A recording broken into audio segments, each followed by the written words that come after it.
Thank you. I'm very grateful that I can record myself. You have a constant running program not to rock the boat. Not to rock the boat. Ah, let me just to to unblock yourself. To unblock yourself of these subtle things that sits in the nooks and crannies and like hohos that just waits to crawl out where no one's looking.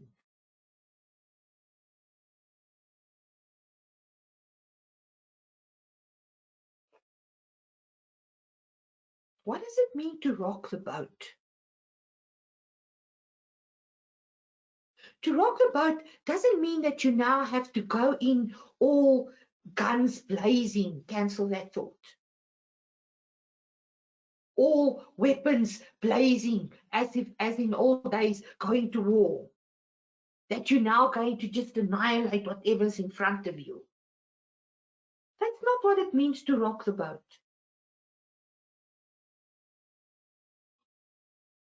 When we were on the Nile,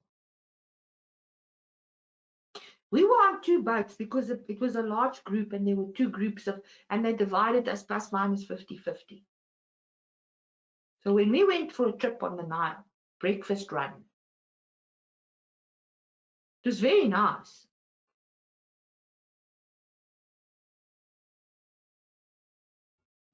Within about an hour, there were three of us that are gift of lifers. There were three of us on the boat. Within an hour, we had the whole boat rocking. Everybody was dancing. They were up old. There were old people that had, they had to always have assistance to walk. They were dancing. We went past Diana Cooper's boat. Here's this whole boat rocking. We were absolutely, and the noise, because everyone was screaming and they were just having so much fun. We rocked that boat. We went past Diana Cooper's boat because she was fortunately on the other boat with other people. And then all these people sitting. They look like they're attending a funeral.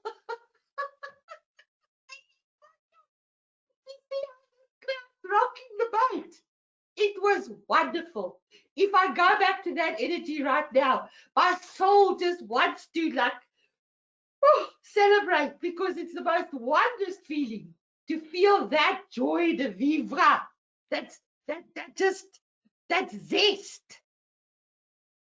And a constant running program of compromise, resentment, and withholds.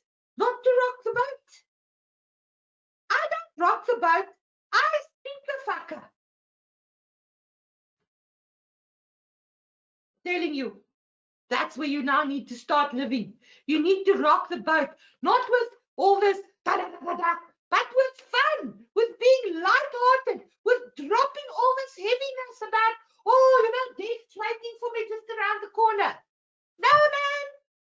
Between this breath and my last breath, there's a whole life to live. For what? All this rubbish? To unblock yourself today, now, this moment.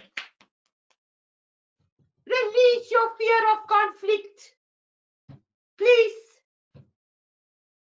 Conflict is the primary motivator for change on this planet, and we're going back to archaic ways. Therefore, conflict is going to be the major motivator, the prime motivator for change on our planet.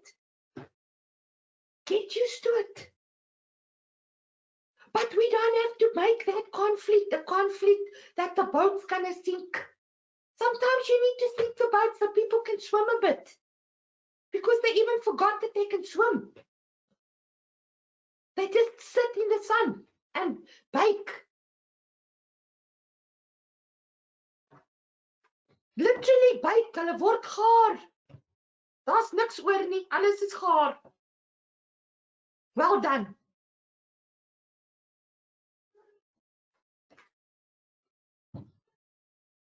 Just to discount what you think is perhaps not valid because of what you see and what your picture dictates. There's no way, it's no valid way to treat yourself.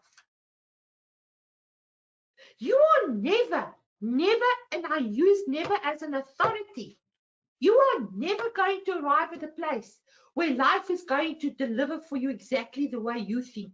It never happens the way you think. So just to discount what you know to be true because of your automatic behaviors is no way, it's no valid way to treat yourself. This is the source of this immense feeling that you're carrying all the time. That everything feels so unfair. It's so unfair.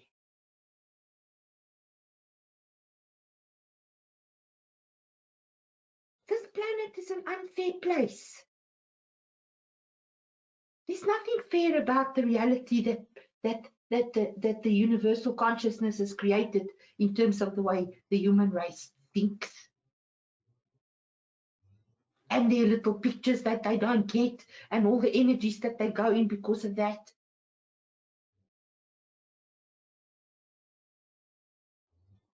This is the source of this immense feeling that everything is so unfair.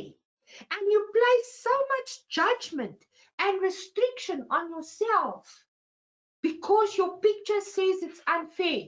Now you have to pay the price. You have to now also be punished because of the unfairness. And you will start withholding things from yourself. And you won't know that that's what you're doing because you're going to blame everything else.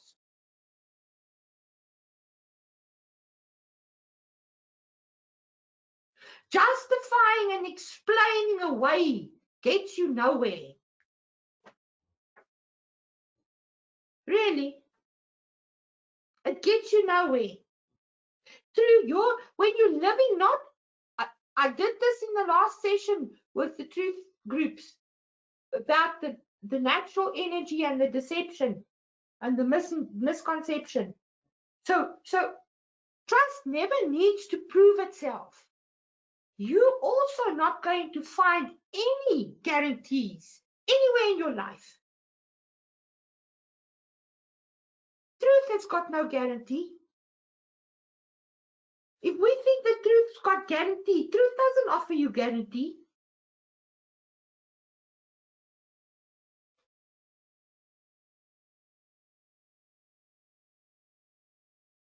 No, there's no guarantee. And any change that you want to make will now feel like a risk. Like it's a huge risk. What if I don't get this right? What's that? What does that mean? What does life have to do with get this right, please? If someone now says to you out of the blue, I walk up to you and I say, Tracy, get this right, please. I mean, what you going to think? What am I talking about? But your automatic thinking the whole time is, am I doing the right thing? What must life do with such a question? It doesn't even know what the fuck you're talking about. Your own psyche doesn't know what you're talking about.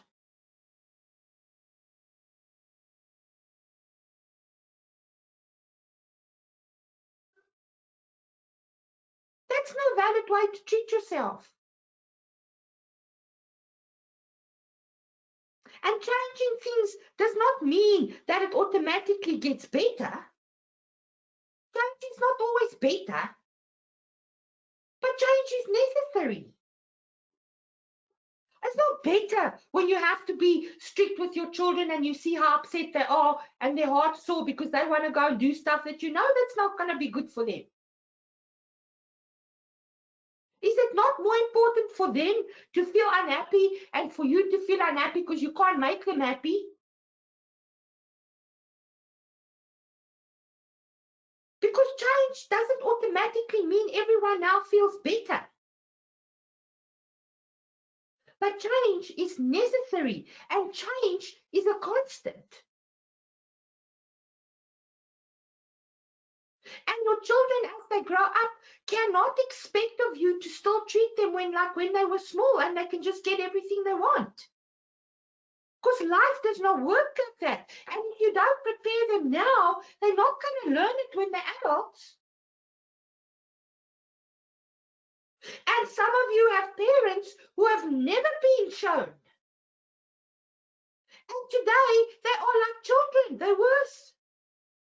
They have to have their own way, no matter what.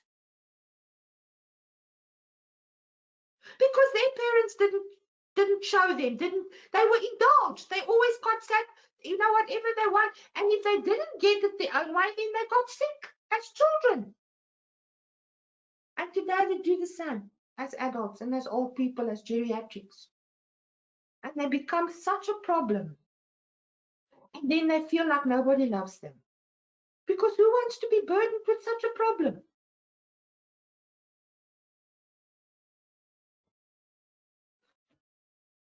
Changing does not mean that things becomes automatically better. What is change? And remember, what starts the process of change is conflict at the moment. I teach it in gift right at the beginning. Nature's primary motivator for change is conflict. There I planted the seed already, so that you know. What is change? Change is currently motivated by conflict. What is change? Stop doing this and start doing this. You've got to stop doing something. I have to stop drinking tea. If I want to change from drinking tea, I must put the glass down so that my mouth is free to talk. I can't drink and talk. If I want to change from drinking, I have to stop drinking. Then I can talk. That's change. You stop doing this and you start doing something different.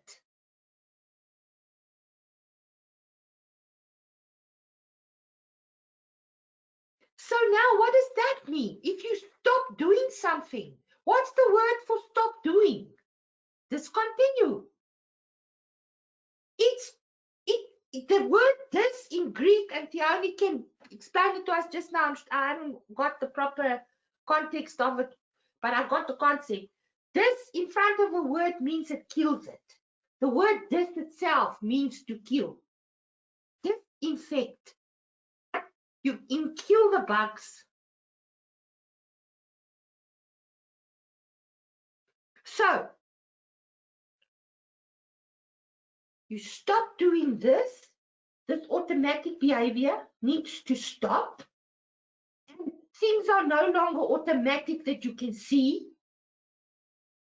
You got to look at it, see it, stop it.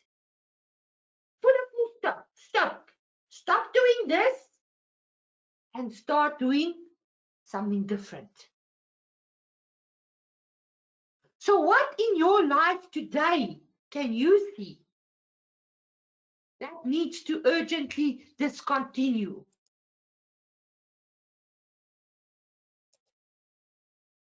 That needs to stop. Yes, the only explanation, she says, this, yes, it means literally going against. What old business in your life is holding you back?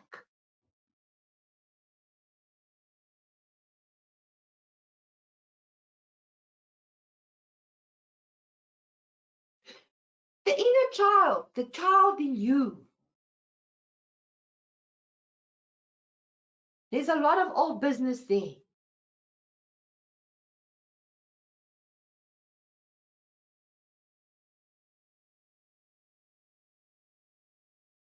So let's look what old business holds you back. You're afraid to make a mistake. Because when you were a small child and you started school, making a mistake was something to feel embarrassed about. I'm not talking about being negligent, and I'm not talking about not being thorough. We had a session on thorough. I'm talking about a genuine mistake. As an adult, you've become so afraid to make a mistake because that means that you are bad.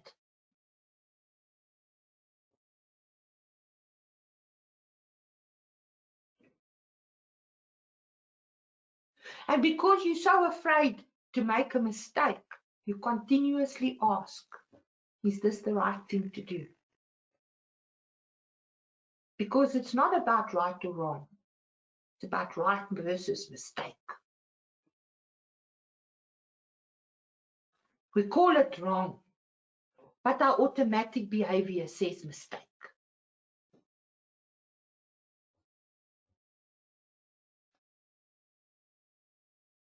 It's not fear that stops you in life.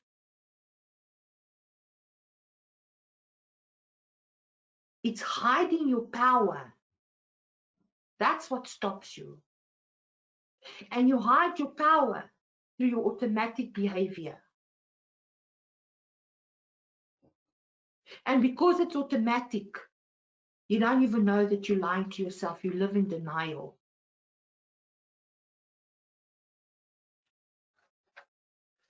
Don't think that denial is something which you do consciously. That's why it's a core addiction. That's why denial is itself not only leads to core addiction, it is a core addiction.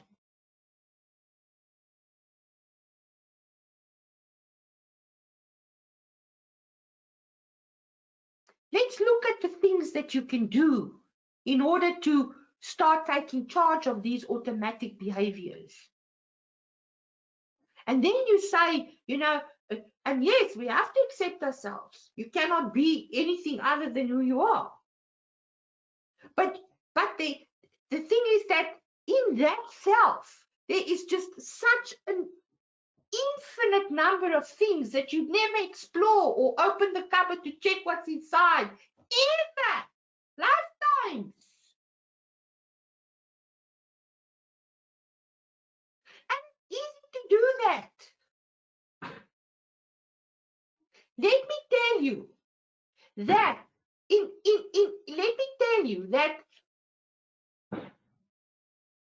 in all my years of wisdom, we have to divide things continuously into workable pieces. Totally. And you need to know how to divide things into workable pieces, because what is going to happen now to us in life is there's going to become many things that will be introduced in order for you and your attention to, on a very subtle way, automatically to be taken to something else. And once that misdirection has happened, once you go off on that tangent,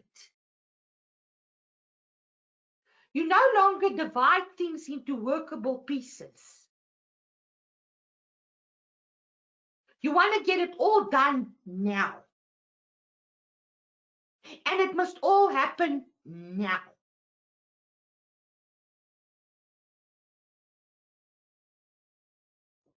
Change is actually a timeless process. Because it's a constant. It's been here since the beginning of time.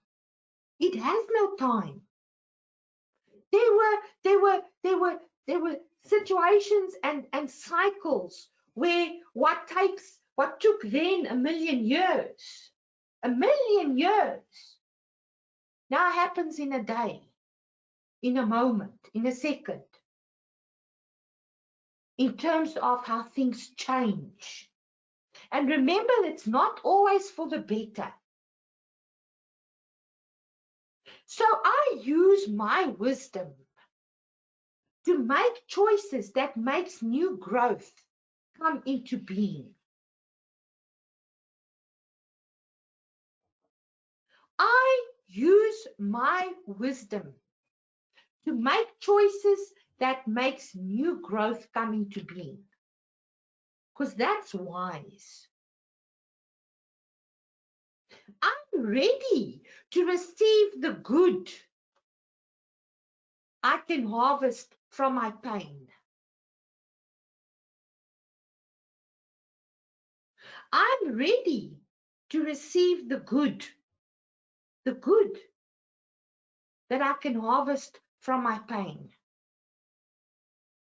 Because even if you have to harvest pain and sorrow and heartache and abuse and mistreatment and unfairness and all the things that life dishes out in generous proportions to us all at some stage.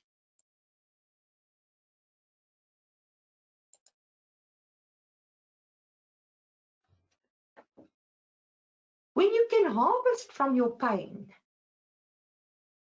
remember that it's not always beautiful is not attached to an object.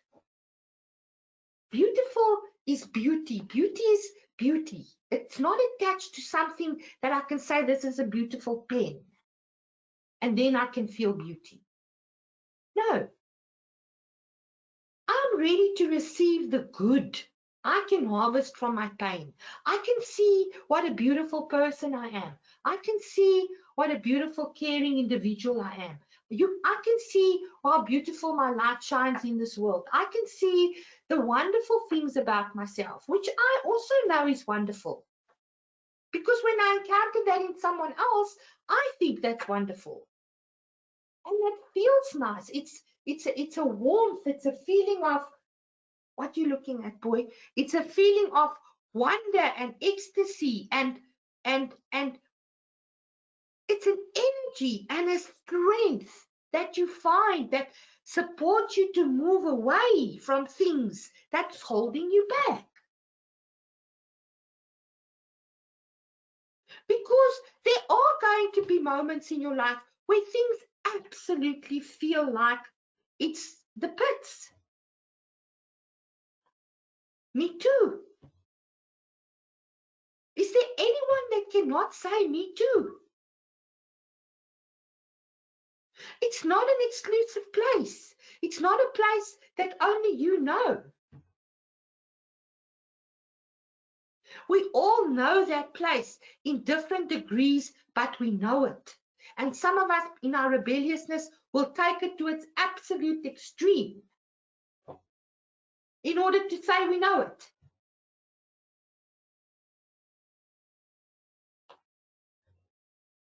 I now have energy and strength to move away from things that hold me back. I have the courage to now leave this situation of injustice and I prosper for it. Why must I now, because I can witness injustice, I must hold myself back and I must withhold from myself what I work for? I'm entitled to that. I'm entitled to prosper. Automatic behavior, automatic response. And problems and challenges will come in waves this year. Waves like the ocean, one following the next. And it's the most amazing thing when you watch the oceans in Hawaii, because there are live cams that you can watch. And that is, again, thank you, Lauren. I never knew these things existed. There are live cams that you can watch. And those live cams show you the beaches in Hawaii. So I'm sitting here in my home and I can watch a beach in Hawaii with the sea in different times of the day. Depends when I want to check, because it's live, it's real time. I can go anywhere in the world. I can go and watch the streets of Venice, the canals. I can be on a train in Thailand, real time.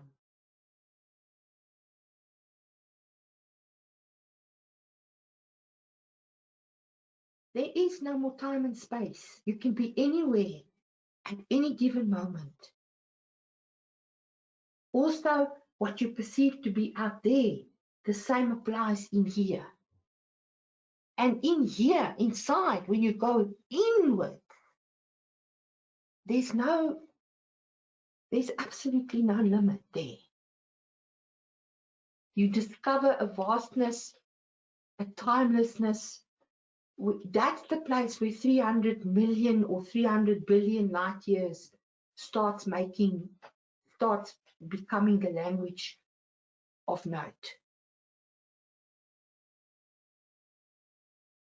That's the playing field in here.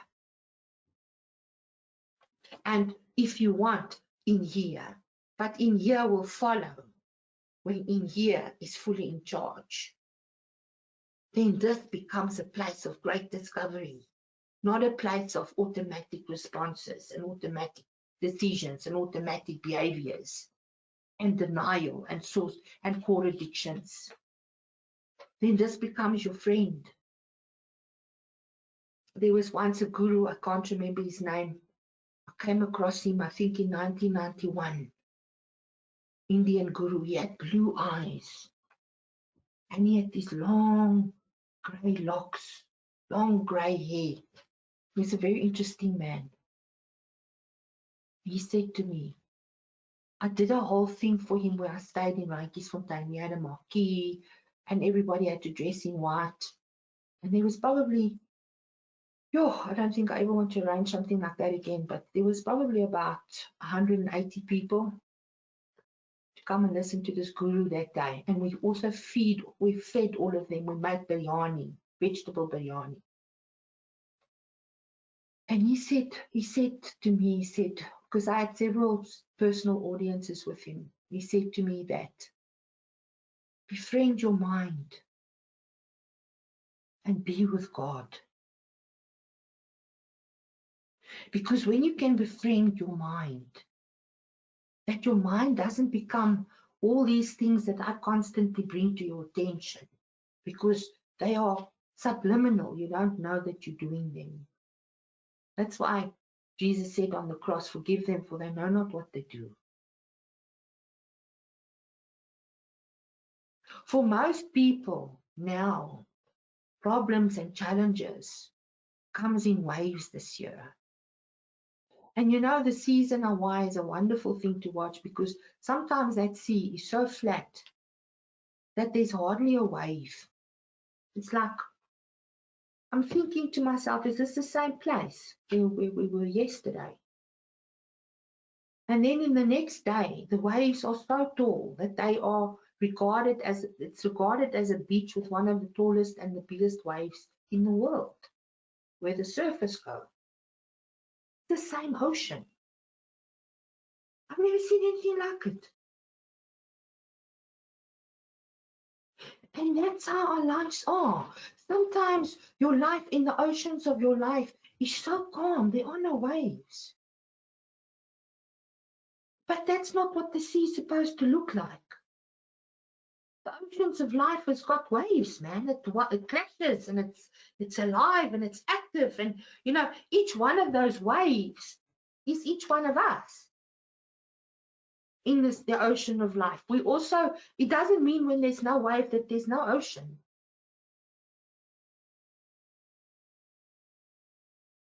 The one follows the next.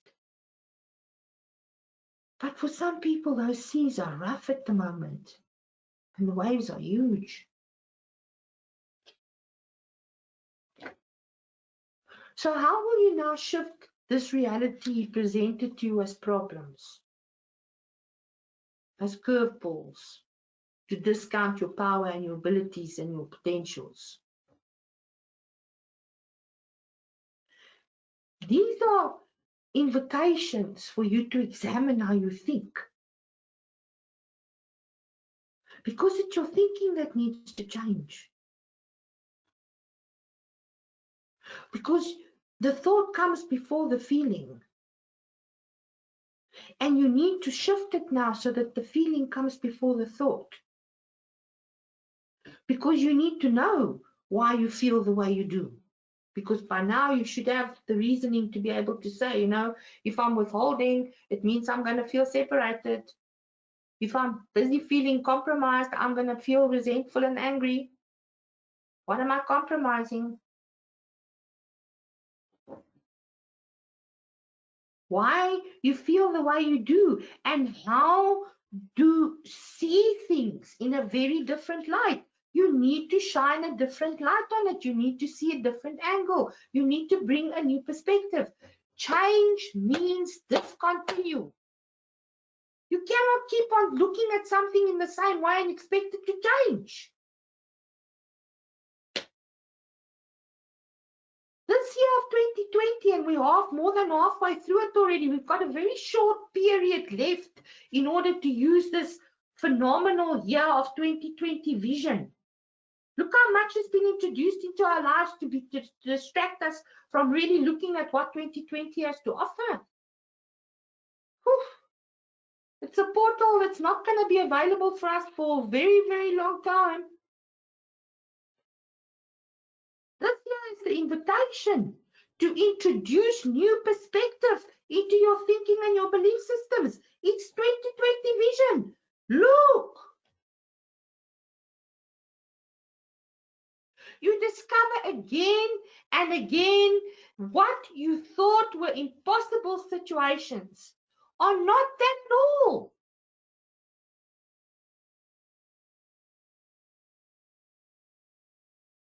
You simply lacked the innovation and the initiative, or simply just the ability to think through the situation you are in. Think it through, not analyze it through. Analysis paralysis it through.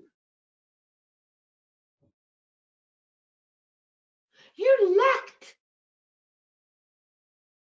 your amazing ability to innovate. What is innovation other than tenacity and resilience? If this doesn't work, we do something different. Change is innovation in action.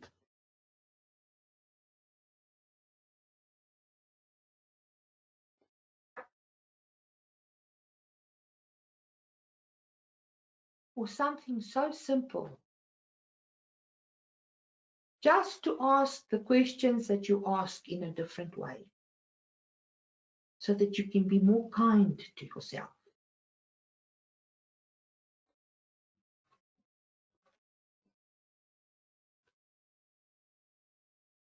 Or maybe even simpler, just admit and accept that you need to examine your fears, and especially the fears to the answers that you now ask of these stupid questions.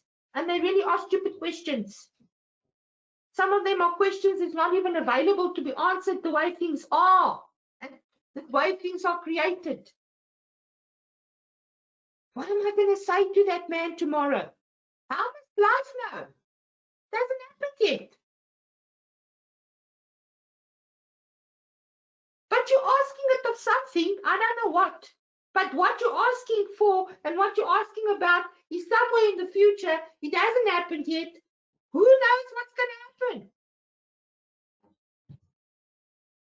There's several billion possibilities that are all working together to create that next moment. I don't even know if it's billion, trillions. I'm told.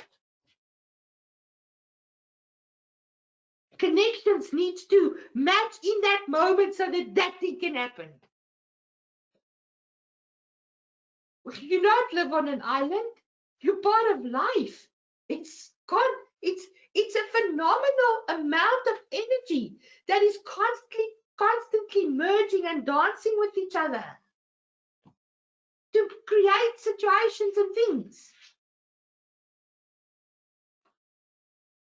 And in that, there's an indescribable power called truth that governs all of that.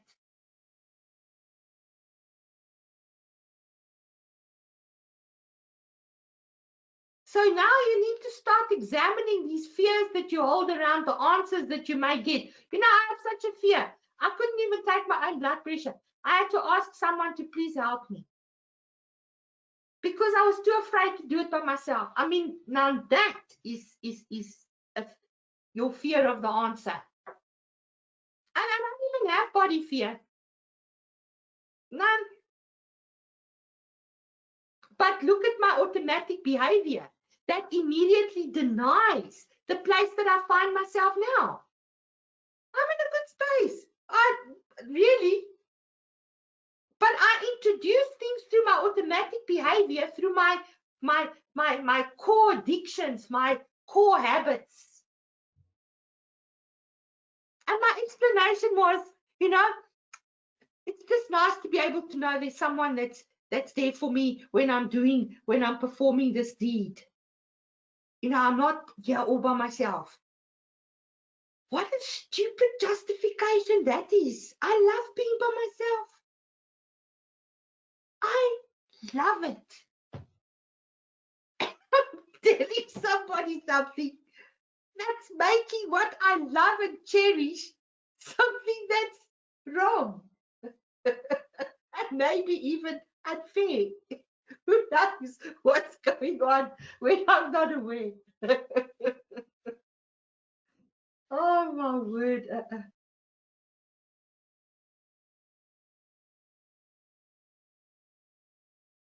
Just start examining how afraid you are of the answer. Why do you fear the answer?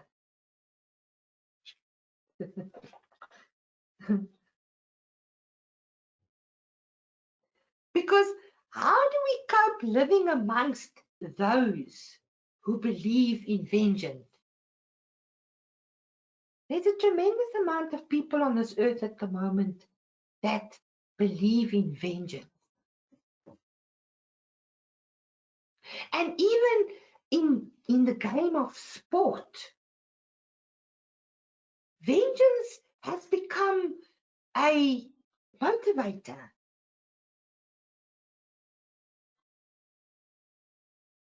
Not good sportsmanship and skill and strategy, vengeance.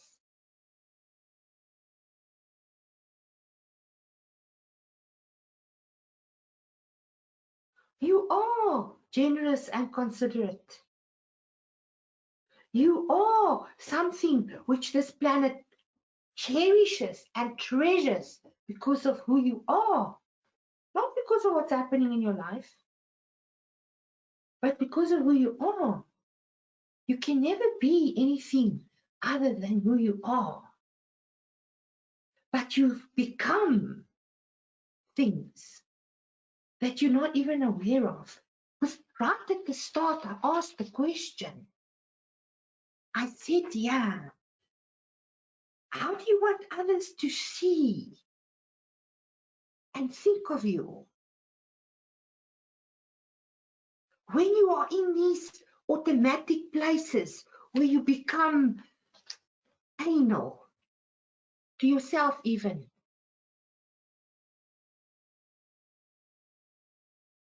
How do we cope living amongst those who believe in vengeance?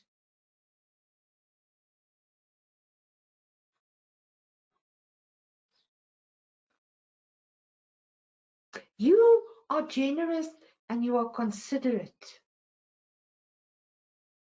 So free yourself today in the sense that you freely let go. Move along. Bye. You know, I don't say that you're good or bad, but really not in my space. Bye. then the word forgiving will be the sense that you freely let go and let bygones be bygones. Huh? Let's change means discontinue. Then I must let bygones be bygones.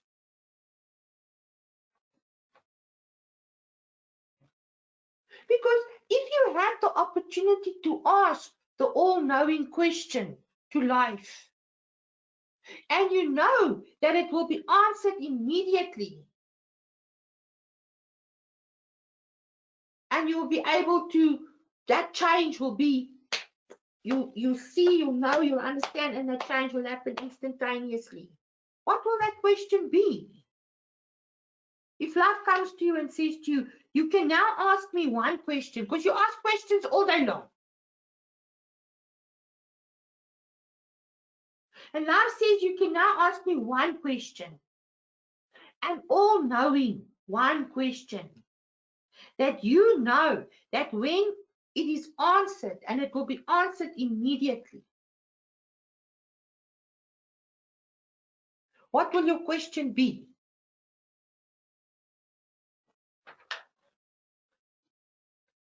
Our souls crave nourishment, often and as much, and these days, if not more, than the body. And some people get upset with me because I really encourage people to come sit and listen to me here on a Sunday morning. Not because I feel that I want to force you to listen to me. I could very easily be sleeping in my bed on a very cold morning like this. Besides, Sunday morning is my most favorite morning to listen to a particular radio station. I love the programs that they offer me on a Sunday morning from about 6 o'clock, 6:30, until about 10 o'clock. Then that period is my best period. So when I say to people, come sit here with me on a Sunday morning, just invest those few hours into your life. And then and some people have been very upset with me. Very. I had a very, very intense argument with someone the other day that they basically put the phone down on me. Simply because I said, give yourself the space, because your soul, I know, your soul craves nourishment often and as much, if not more, than your body. And just look now. Look, you can see everywhere. Look and see. That's awareness. You look and you see. Look at how a society of people are starving the soul. Now, when it is now that we need that inner strength to see this great period of transition in human evolution, in the history and the evolution of this globe, this planet Earth. It's a major time of transition. And it requires a tremendous amount of strength and a brave heart. And therefore your soul craves nourishment. And very often you'll feel that you have that craving for something, but you don't actually know what it is.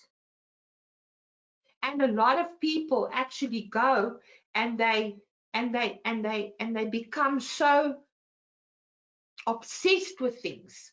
You know, they'll go to extreme sports, they'll go to gyms for 16 hours a day, they'll do other stuff just so that they can not have this craving for nourishment.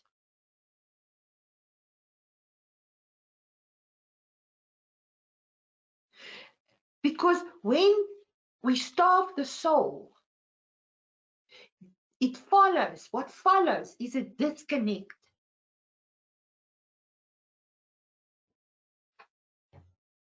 And we ignore our bodies, because our bodies is the thing, because it's the body that's going to tell you the truth. That's why in kinesiology they do muscle testing. Your body overrides what your mind wants to say. Your body knows the truth. And then the process of emotion is not honored as it is entitled to be. We fight off compliments and we fight off acknowledgements in favor of belittling the self. And please, I'm not preaching it to you. I teach best what I need to learn most. This is not a judgment. This is the truth. The process of emotions is not honored because if the picture is not matched, when the picture is not matched, then anything that does not match this picture feels threatening and wrong.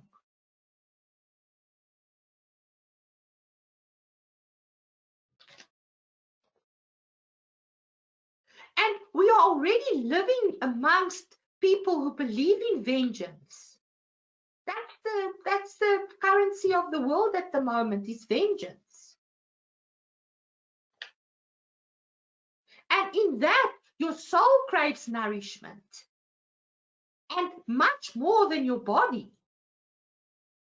Because it's the heart that needs to stay strong. It's the resolve, it's the resilience, it's the tenacity that you now need in order to ride these waves, because they're many. And I love watching those clips where people get smacked by the waves at the beach, because it's so funny. I mean, that thing just takes you right off your feet and tilts you on your head. It has an uncanny way of doing that.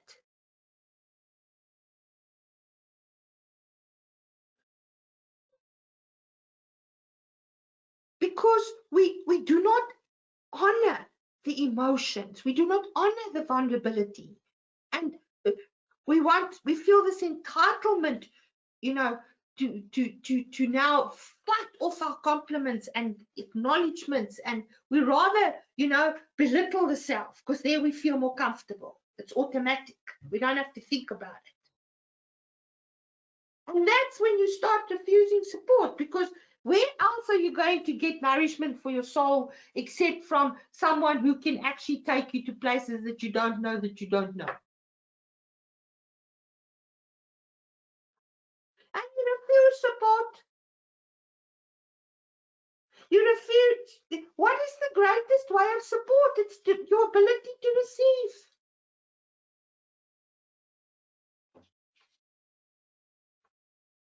Refuse to allow in, refuse to receive, refuse to have the capacity. How can you have the capacity with all this stuff going on? And we created a world where the practical and the spiritual are disconnected.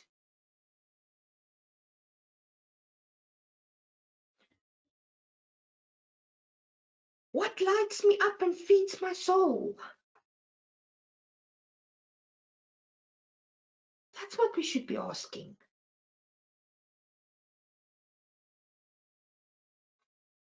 What does my soul crave?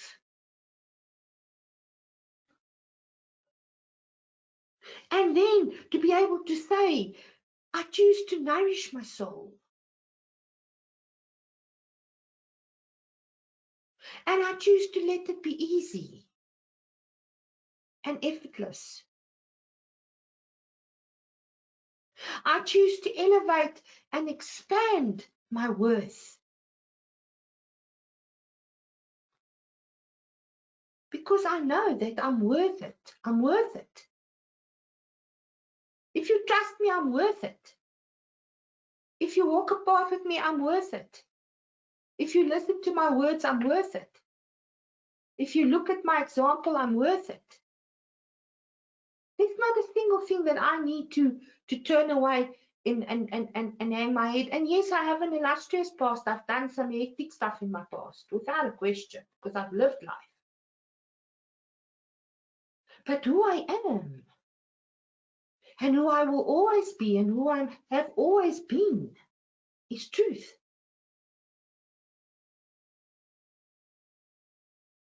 I choose to elevate and expand my worth. I want to know your result is my reward. I want you to go away and I want your lives to flourish. That's what gives me my worth. Not the fact that I think I'm clever or that I have a lot of degrees, or that I have a lot of accolades, or that I've delivered a lot of papers all over the world. I drink from a styrofoam cup.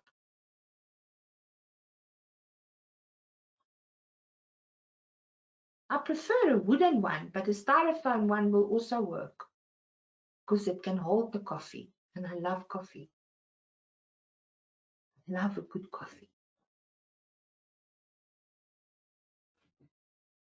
I choose to follow what lights me up with phenomenal ecstasy, sacred ecstasy.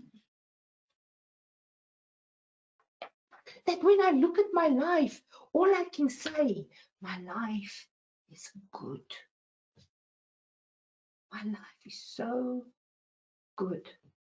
Thank you, thank you, thank you. I'm always safe. I'm always protected. Always and always. So let's walk away from here today with an energy awareness. Learning to manage your energy and to heal and patch up your energy leaks. And to cultivate, like you would grow your own veggies, to cultivate an empowered system that is devoid of automatic, I don't know what to call it. They're not behaviors, they're automatic disconnections, I suppose. Cultivate an empowered process that you can trust with your life. Learning to manifest through energies and appropriate symbols that will allow the unconscious to connect with the superconscious.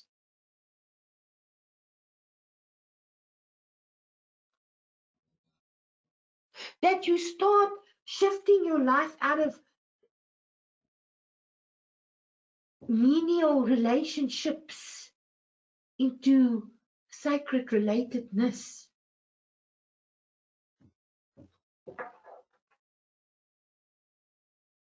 Then we can all relate to each other. Not because your picture matches mine, but we can relate because we both come from a place where we want to see win-win for everyone, not just for some. But we cannot give that win to others. They must find it. They must go and look for it. They must have a yearning to nurture their soul. You can't give that to someone. There are many people that choose not to have received my message today, for whatever reason. And even if you say, can I please have a recording of it? Because I'm going to put these recordings on YouTube in the future so that other people can watch it too. I'm going to record it and I'm going to share it on YouTube. Because perhaps then they will go listen to it. But it's not going to be the same when you receive it like this, in this space where you've received an invitation. Then it's not just going to be something that you're going to look at and yeah, oh, that was nice. Because there's a lot of stuff to look at. And yes, that was nice. But when you start looking at and you go find the nurturing for your soul that makes your life become a joyous joy de vivre, zest for life. It's a wonderful process of elevation. So I wish you a wonderful week, and Thank you so much for listening to me today.